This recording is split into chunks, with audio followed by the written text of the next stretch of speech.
Gracias, saludos, bendiciones. Dios te bendiga hoy rica y abundantemente. En este día quiero compartir contigo un episodio más de este ¿En qué parará la cosa, caballero? Bien, había comentado en entregas anteriores todo lo relativo al periodo de excepción, cómo terminaría, cómo empezaría, quería el presidente. Ahora quiero abordar las posibles cartas que le quedan al oficialismo por jugar en este juego político. La primera es extender el estado de excepción o de emergencia para posicionar aún más a su candidato. Esa es lo primero que busca. Y si el Congreso, que ahora el presidente acaba de enviarlo al Senado y ya le aprobaron al momento en que estoy grabando esto para ustedes, 17 días, el Senado de la República, muy probablemente la Cámara de Diputados no se lo apruebe, muy probablemente. ¿Y qué sucede entonces en esta ocasión? Bueno, lo que va a pasar es que el presidente tendrá la obligación, para no salirse de la constitucionalidad, que levantarlo. Ese es el primer paso. Pero una vez que esté levantado ese estado de excepción, señores, se lo vuelvo a repetir y no me canso de decírselo. Una vez que esté levantado, que hayan pasado unos días, imagínense ustedes, si se levanta el estado de excepción, no se va a regularizar nada, nada. Las discotecas abrirán, los centros nocturnos abrirán, el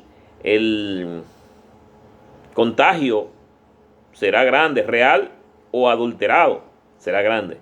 Bien, entonces, ¿qué va a pasar? Que el presidente entonces va a aprovechar esa circunstancia y va a volver a declarar un estado de excepción, modalidad de estado de emergencia.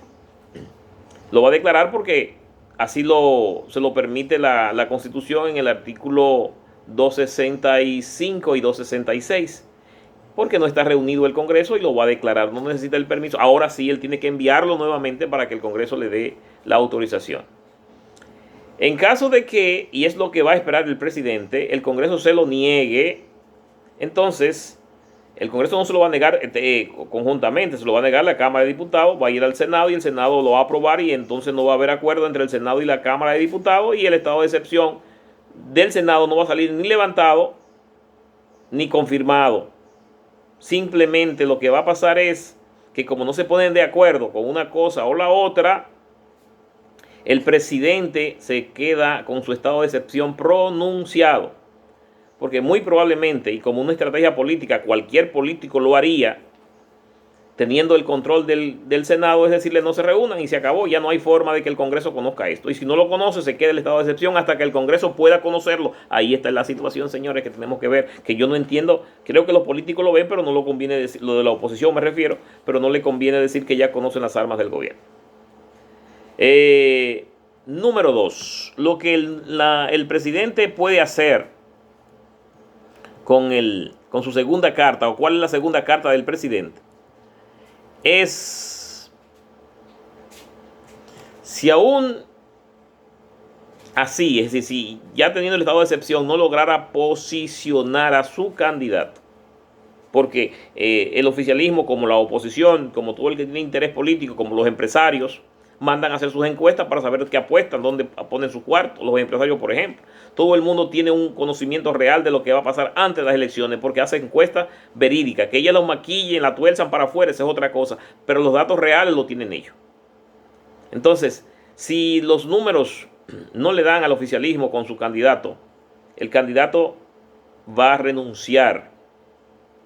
Si quiere alegar causa, si no, no alega, renuncia. Pero para maquillar también va a alegar una enfermedad. Ahora es fácil alegar un posible contagio de COVID y una gravedad y renunciar.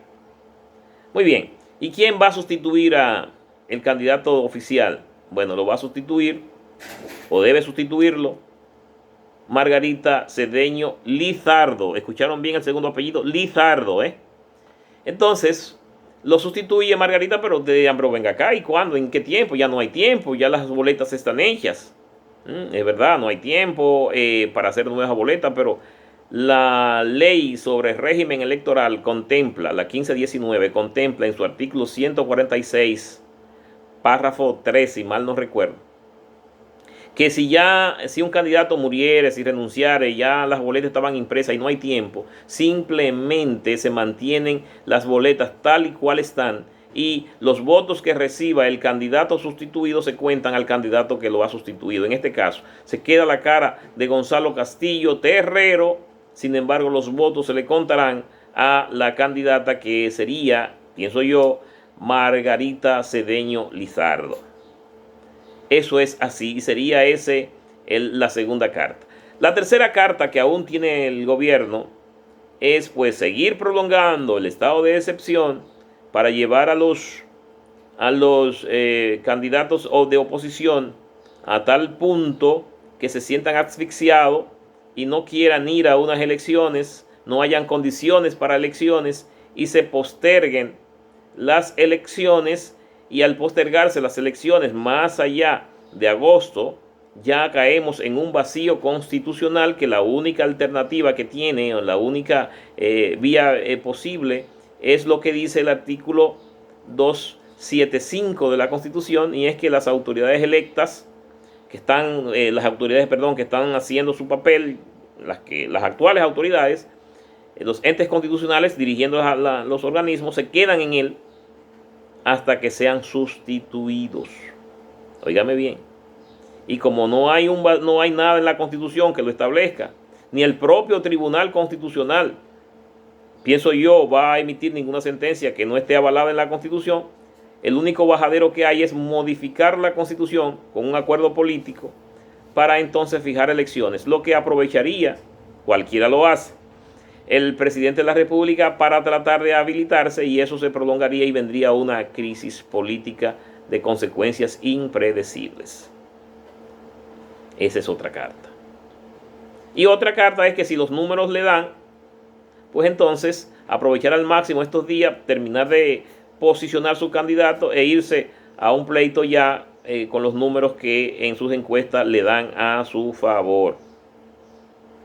Señores, son pasos, son cabos que están ahí y que el presidente y sus estrategas lo saben, y que también lo sabe la oposición y sus estrategas, pero uno lo va a jugar conforme a cómo vayan sucediendo, ¿verdad?, las cosas, y el otro no lo va a develar porque no le conviene. Si ahora la Cámara de Diputados, ustedes verán lo que va a pasar, si la Cámara de Diputados no le aprobó o no le aprueba al presidente este estado de excepción, los días están muy cortos y se podrá ver. El presidente lo va a declarar después de un informe del ministro de Salud y lo va a mandar y se va a quedar ahí. Señores, lo que nos espera es cosas muy, muy complicadas. Este humilde servidor, que también piensa como muchos dominicanos, propuso que en este estado de excepción, como real y efectivamente no hay condiciones, y antes de que caigamos en un vacío constitucional, se modificara la Constitución para hacer una selección presidencial excepcional.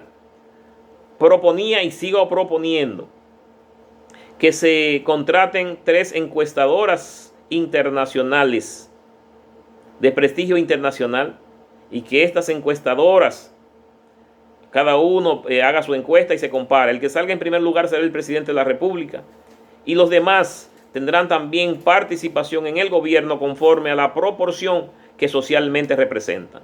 Eso no tiene ninguna complicación. Se complica solo cuando el gobierno cree que va a retener el poder y no quiere dar lo que cree que es de él, o la oposición cree que lo va a ganar y tampoco quiere repartir lo que va a ganar. Como una anécdota que le hice en un video anterior sobre una discusión de $1.000.000 ficticio, en el cual un amigo le dio un palo al otro porque ya dijo que lo había engañado con $1.000.000 imaginario, porque le dijo: si el hombre viene de la capital y me da a mí $1.000.000, a ti te doy yo un solo chele nada más.